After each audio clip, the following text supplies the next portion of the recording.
बिस्मिल्लाहिर्रहमानिर्रहीम। अस्सलाम वालेकुम स्टूडेंट्स, कैसे हैं आप सब लोग। आज हम सिंपल हार्मोनिक मोशन की सेकंड एग्जांपल को डिस्कस करेंगे, बॉल एंड बाउल सिस्टम। ये बेसिकली ये भी वाइब्रेटरी मोशन को ही इसमें भी हमने डिस्कस करना है, क्योंकि simple harmonic motion vibratory motion है। जैसा कि आप फिगर में देख रहे हैं कि एक बॉल है जो बाउल के अंदर मौजूद है, और इसकी भी आपको 3 डिफरेंट पोजीशंस दिखाई गई हैं। एक पोजीशन ओ है जो कि सेंटर में है, जिसे हम मेन पोजीशन बोलेंगे, और एक ए पोजीशन है और दूसरी बी। ये दोनों एक्सट्रीम पोजीशंस हैं। जब बॉल जो है वो पॉइंट ओ पे है, इसके ऊपर कोई फोर्स नहीं लग रही, और जैसे ही हम बॉल को पॉइंट ओ से मूव करके ए पे लेके जाते हैं तो ग्रेविटी की फोर्स इस पे एक्ट करेगी। हम बॉल को अगर रिलीज़ करते हैं तो बॉल जो है वो अपनी ओरिजिनल पोजीशन रीस्टोर करने के लिए ए से ओ की तरफ मूव करेगा, और ए से ओ की तरफ आते हुए इसकी वेलोसिटी इंक्रीज़ होती जाती है,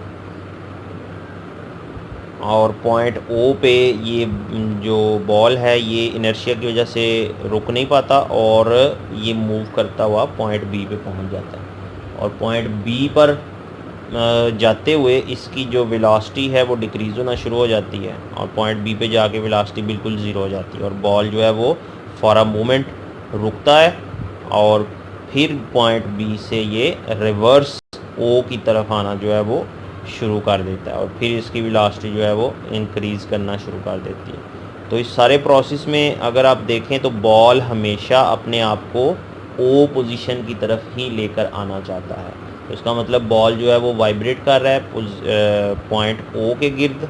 ये वाइब्रेटरी मोशन है, और ए से ओ की तरफ या बी से ओ की तरफ आते हुए इसके एक्सेलरेशन की डायरेक्शन हमेशा मेन पोजीशन की तरफ है, और यही कंडीशन है जो सिंपल हार्मोनिक मोशन के लिए ज़रूरी होती है।